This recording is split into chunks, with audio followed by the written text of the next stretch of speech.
한국전력이 오는 2분기에 적용할 전기요금을 현재 수준으로 유지했습니다. 네, 또 미국과 일본의 금리 결정이 국내외 금융, 외환 시장에 어떤 영향을 줄지도 관심이 쏠리고 있는데요. 주요 경제 소식들 김광석 한양대 겸임교수와 함께 짚어보겠습니다. 어서 오세요. 네, 안녕하세요. 네, 안녕하십니까. 김 교수님을 저희가 모시면 좀 어려운 거를 쉽게 설명해달라고 오실 때가 많은데 네. 전기요금을 좀 먼저 여쭤봐야 돼요. 이게 네.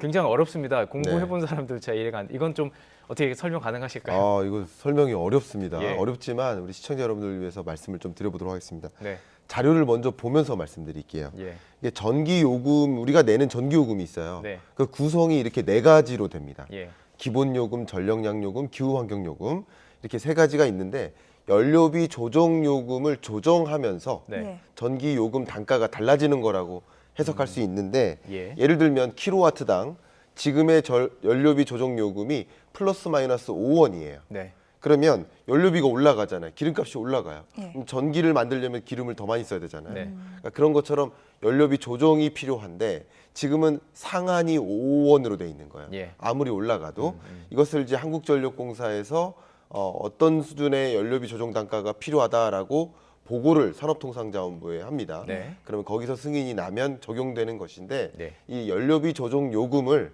플러스 마이너스 5원으로 설정되어 있는 것을 그대로 유지한다가 지금 현재 결정이라고 볼 수 예. 있습니다. 예. 네, 그럼 일단은 유지하는 쪽으로 협의가 된 것으로 알려졌는데 네. 예상대로 그럼 동결이 되겠죠? 네, 당분간은 예. 우리가 여러분들이 정말 힘들어하시는 것 중에 하나가 고물가고요. 예. 또 그 고물가를 잡기 위해 고금리를 도입하지 않았어요? 예. 고물가 고금리 압력을 받고 있는 그런 국면이기 때문에 여기에 전기요금마저 올리면 정말 많은 소상공인들 또 저소득층 서민들도 다 힘들다. 네. 전기요금만 오르면 안 오르는 게 또 없거든요. 예. 예. 우리가 사용하는 이 방송 서비스조차도 그렇습니다. 얼마나 많은 전력을 쓰고 예. 있습니까? 그러니까 전력 요금이 올라가면 다 올라갑니다. 예. 그러니까 나름 물가가 안정화되는 흐름인데 이것에 방해를 줄 수 없겠다라는 판단. 그래서 전기요금을 올릴 수가 없는. 물론 그 한국전력공사의 재정적자 난 같은 경우를 해소하려면 네. 전기요금을 올려야 되지만 예. 그렇다고 물가 압력에 강한 영향을 줄 만한 예. 이 변수를 조정하기는 또 부담이 되는 네, 네. 그런 상황이라고 볼 수 있겠습니다. 또 뭐 총선 전이기 때문에 또 네. 근데 이 전기 하면은 항상 전기를 저희들이 쓰기 때문에 네. 정말 체감으로 오는 전기를 올라? 큰일 났네 이런 느낌이 들기 때문에 하반기에는 사실 올릴 수밖에 없는 상황이 적자 때문에요. 올릴 네, 수밖에 없는 그렇습니다. 상황에도 불구하고 다른 물가가 계속 오른다면 네. 뭐 이것도 변수가 되길 수가 있군요. 그렇죠. 왜냐하면 예. 우리가 소비하는 소비 품목을 예. 총 460여 가지 네. 품목의 가격 등락률을 물가 상승률로 계산하는 겁니다. 네. 매월 우리 통계청에서. 예. 역시 전기 요금이 오르면 나머지 품목에도 영향을 미치겠지만 그 자체가 상당한 기여를 주기 때문에 물가 상승 압력으로 작용할 것이고요. 두 가지 중에 하나죠.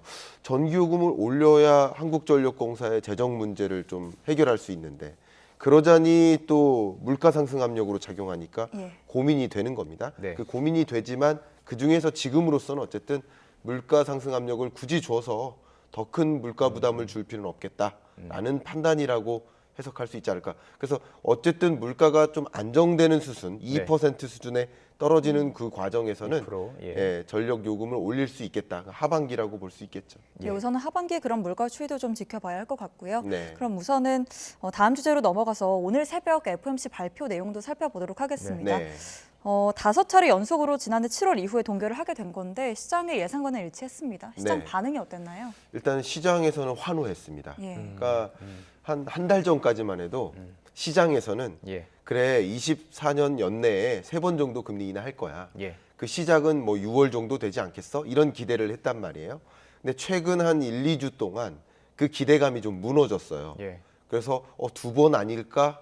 금리 인하 시점도 뒤로 지연되고 금리 인하 횟수도 3번 아닐까? 예. 하면서 좀 기대감이 무너졌었던 구간입니다. 예. 그런데 뚜껑을 열어보니 오늘 새벽 예. 우리나라 시간으로 3시죠.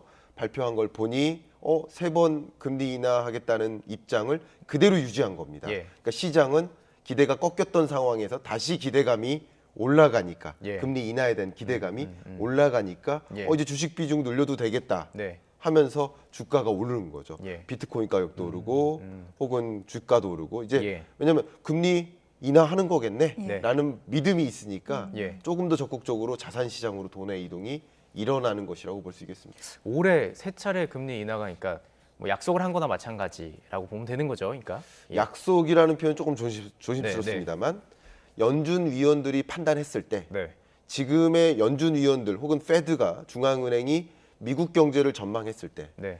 경제의 흐름 혹은 물가의 흐름 이런 것들을 관찰해 보면 대략 하반기 정도에는 예. 물가가 안정화되는 수준에 올 것이다. 예. 그런 전망에 기초해서 예. 그러면 세 차례 인하할 수 있다라는 입장이라고 볼 수 있죠. 바뀔 수도 있는 거네요. 바뀔 수 있는 겁니다. 아, 그렇군요. 예를 들어서 우리가 통제할 수 없는 예. 어떤 물가를 자극하는 요인이 등장한다. 지금 제일 불안인 것이 예. 운하예요. 운하.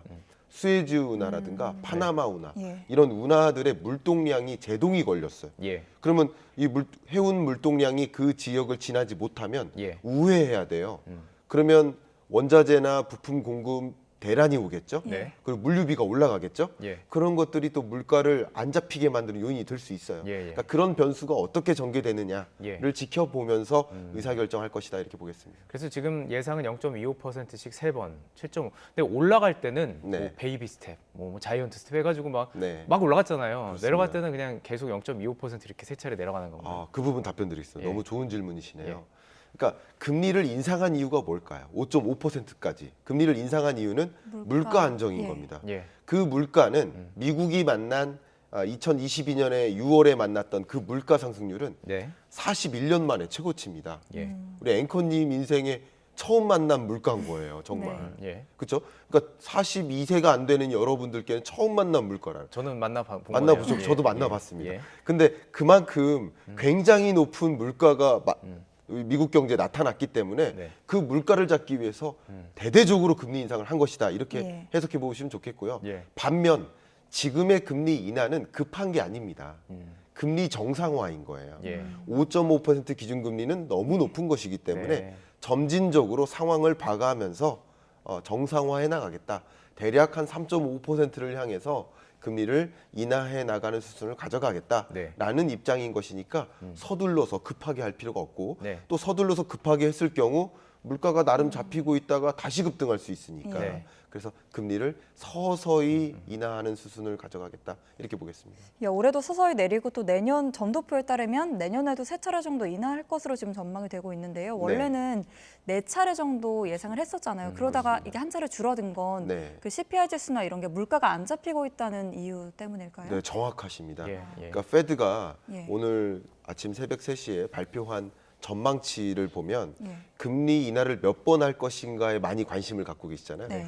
근데 금리 인하를 왜 그렇게 순번을 4번 인하할 거 내년에 그러니까 올해 3번, 내년 4번, 7번 할 것처럼 얘기했다가 왜 올해 3번, 내년 3번, 6번으로 줄였을까? 그 근거는 페드가 바라보는 미국 경제의 흐름이 달라졌기 때문이에요. 네. 생각보다 미국 경제가 견조하고요. 예. 성장세가 높고요.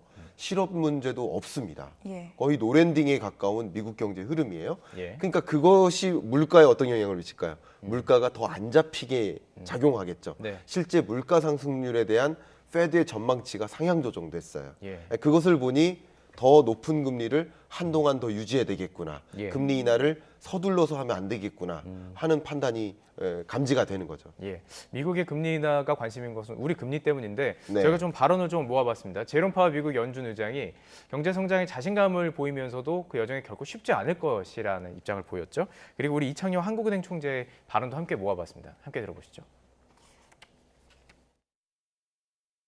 But inflation is still too high. Ongoing progress in bringing it down is not assured, and the path forward is uncertain. We are fully committed to returning inflation to our 2% goal. And I think they haven't really changed the overall story, which is that of inflation moving down gradually on a sometimes bumpy road toward 2%. If the economy evolves broadly as expected, it will likely be appropriate to begin dialing back policy restraint at some point this year. 개인적으로는 상반기 내 금리 인하를 하기는 쉽지 않은 상황이라는 것을 그대로 의견을 유지하고 있습니다. 이 물가가 어디로 될지가 이렇게 평탄하게 움직이질 않고 지금 굉장히 울퉁불퉁한 길을 내려오고 있는 그런 상황이기 때문에 이 물가가 우리 예상하는 대로 내려가는지 이런 것들을 확인해 보고 그 다음에 금리의 움직임에 대해서 논의하자는 것이 대부분 금통위원들의 생각이셨습니다.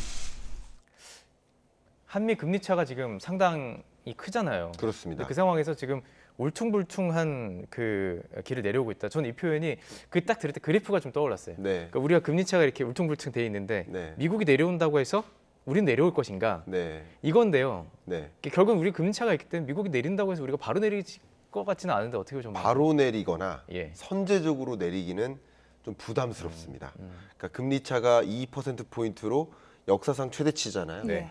여기서 더 추가적으로 벌어진다. 그러니까 지금까지 한미 기준금리 격차가 벌어진 것은 예. 한국이 먼저 금리를 인하해서 벌어진 게 아니라 예. 한국은 그냥 가만히 있고 미국이 달아나는 것을 지켜만 본 겁니다. 네. 그러니까 금리 격차가 벌어지는 것을 우리나라로서는 수용한 겁니다. 예. 왜냐하면 금리 격차가 벌어짐에 따라서 나타날 부작용보다 좁힘에 따라서 우리도 같이 인상함에 따라서 나타날 부작용이 더 크다고 판단한 거죠. 예. 그러니까 받아들인 겁니다. 근데 이제부터 금리를 먼저 인하하거나 미국이 내린다고 바로 내리거나 하는 액션을 취하게 되면 그만큼 외국인 투자자들 입장에서 봤을 때 예. 한국이 굉장히 불안한가 보다.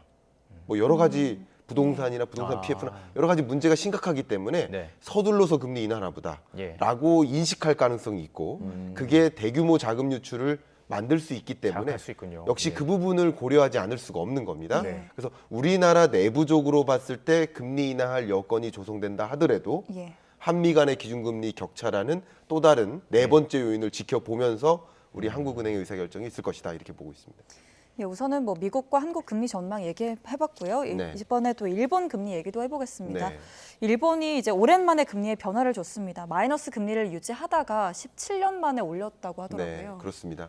그러니까 일본이 금리를 인하만 하다가 예. 17년 만에 금리를 인상한 것이고요. 네. 그리고 말씀하신 것처럼 2016년 12월 그때부터 마이너스 금리를 도입했단 말이죠. 마이너스 0.1%. 예. 네. 그 마이너스 금리를 8년 동안 유지하다가 8년 만에 인상한 거라고 볼 수 있겠습니다. 그리고 이 마이너스 정책 금리를 도입한 유일한 나라가 일본이었는데 네. 현재 기준으로. 네. 근데 마이너스 기준금리를 도입하는 나라는 이제 없어지는 네. 이 세상에 없어지는 역사적인 날이다 이렇게 볼 수 있겠습니다. 네, 그런데 그만큼 금리를 이렇게 인상하는 것은 네. 역시 일본 입장에서는 물가는 목표하는 수준에 도달했고 그리고 일본 경제가 나름 견조하게 흘러가니 예. 그래도 금리를 정상화해야 되지 않겠는가.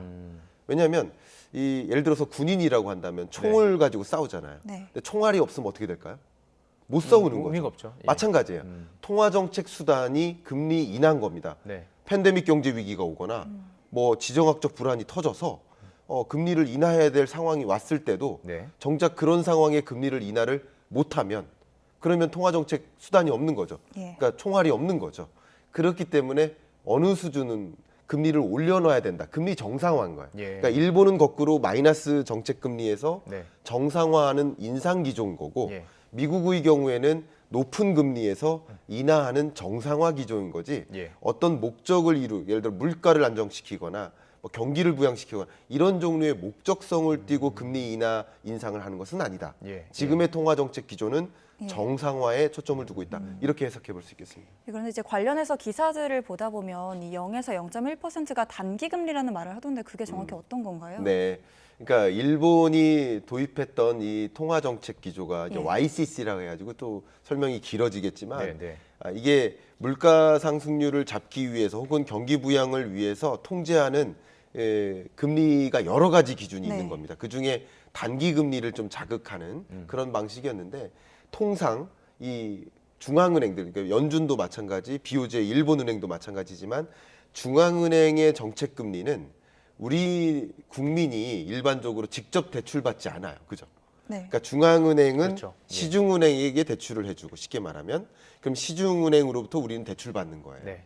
근데 시중은행이 중앙은행으로부터 적용받는 자금을 융통받기 위해 적용하는 그 정책금리가 바로 이 기준금리, 정책금리라고 볼 수 있는데 예. 이것도 통제하는 것들이 여러 가지가 있었는데 예. 주로 단기금리 중심으로 마이너스 정책금리를 도입했는데 이것을 이제 제로화한 거죠. 예, 예. 그러니까 어쨌든 통화 정책 기조를 매우 극단적인 완화적인 예. 움직임에서 네네. 조금 덜 완화적으로 움직이고 있다. 예. 다소 긴축적으로 전환하고 있다. 이렇게 해석해 볼 수 있겠습니다. 사실 이제 일본 그 금리에 관심 갖는 분들이 요즘 일본 증시 때문에 관심 많잖아요. 그렇습니다. 그러면 이게 과연 그러면 일본 증시에 끼친 영향 어떨지 궁금합니다. 네, 제가 그 예. 부분 설명드릴게요. 예. 이 부분 좀 중요할 것 같습니다. 네.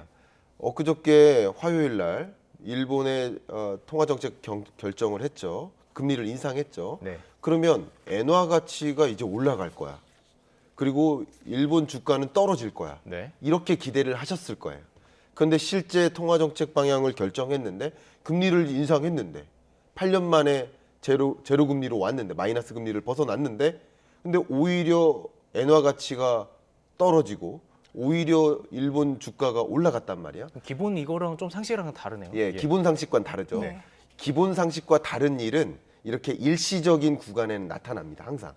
그러니까 당일과 그 다음 날 정도. 네. 그러니까 일시적으로는 우리가 예상하지 않았던 방향으로 항상 언제든 일어날 수 있습니다. 네. 근데 중장기적인 시야에서는 그것을 거스를 수 없는 겁니다. 예. 그럼 일시적으로 왜 이런 일들이 나타나느냐 예. 말씀드린다면 주로 트레이더들이 그러니까 주식 트레이더 혹은 외환 트레이더들이 내일 확실히 금리 인상할 거야 라는 것을 생각하고 많이 사놓은 거예요. 예. 주식을. 그리고 이제 예를 들어서 외환이나 아니면 그러니까 엔화에 투자하는 방법도 있지만 달러에 투자하는 방법도 있으니까 네네. 그 상대 통화를 사놓는 겁니다. 예. 사놨다가 금리 인상 결정됐어 하면서 수익 실현을 하는 거죠. 야. 대규모 수익 실현이 일어나는 과정은 네. 매도세가 강하다는 거죠. 예. 그러다 보니까 오히려 이 엔화 가치가 강해질 수도 있는 것이고 반대의 움직임이 일시적으로는 일어날 수 있는데 예. 그것을 보시기보다는 중장기적인 시야를 봤을 때는 이 금리 사이클과 벗어나지 않는다 이렇게 생각하시는 게 도움이 되겠습니다. 예, 그러면 당분간 교수님께서는 달러 대비 엔화 가치는 어떻게 전망하시나요? 네, 그 부분 설명드리겠습니다.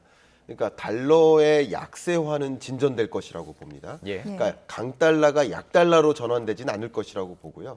1,200원 선까지는 강달러 물론 여전히 강달러인 겁니다. 1,200원 정도면 그렇죠. 예. 1,100원 정도를 중심으로 두시면 좋겠는데 예. 네. 그러니까 1,200원을 향해서 강달러의 약세화가 어느 정도 진전될 것이라고 보고 있고요. 왜냐하면 금리 인하 사이클과 관련된 겁니다. 네. 일본은 반대로 0.2%의 정책 금리를 목표로 하고 있습니다. 네. 그런 경로로 갈 테니까 상대적으로 약 엔화의 강세화가 진전되는 겁니다. 그럼에도 불구하고 여전히 약 엔화일 것이고 예. 여전히 강달러일 것이다. 그러나 그 폭이 미세하게 움직일 것이다. 이렇게 보고 있고요. 예. 달러 인덱스만 보더라도 네. 달러와 그 밖에 나머지 기축 통화의 교환 비율이 달러 인덱스거든요. 네. 근데 기축 통화에서 굉장히 중요한 역할을 하는 게 일본 엔화예요. 예. 그러니까 둘이 다른 방향으로 만나는 과정이잖아요. 예. 그러니까 강달러의 약세와 약 엔화의 엔화의, 강세화 예. 이런 흐름이 전개될 것이다라고 그림 그리시면 도움이 되겠습니다. 알겠습니다. 오늘 말씀 이렇게 해주신 걸 정리를 좀 해보면 정리하기 쉽지는 않지만 네. 비정상이었다는 얘기 같아요. 네. 그래서 이제 금리 자체, 뭐 경제 상황, 뭐 코로나 이후의 모든 것들이 이제 약간 정상화로 가기 위해서 애쓰는 과정들이라는 생각이 좀 드네요. 예. 정확하신 것 같습니다. 예, 예, 그러니까 알겠습니다. 고물가도 정상이 아니었고요. 네. 고금리도 정상이 아니었죠. 그러니까 고물가, 고금리를 정상적인 물가, 정상적인 금리를 향해 옮겨가고 있다. 그런 전환점이라고 생각하시면 도움이 되겠습니다. 알겠습니다. 이런 시기가 워낙 뭐 변동성이 있기 때문에 투자자 여러분들께서 신중한 선택을 좀 하셨으면 좋겠습니다. 네, 김광석 한양대 겸임교수와 함께 이야기 나눠봤습니다. 고맙습니다. 감사합니다. 고맙습니다.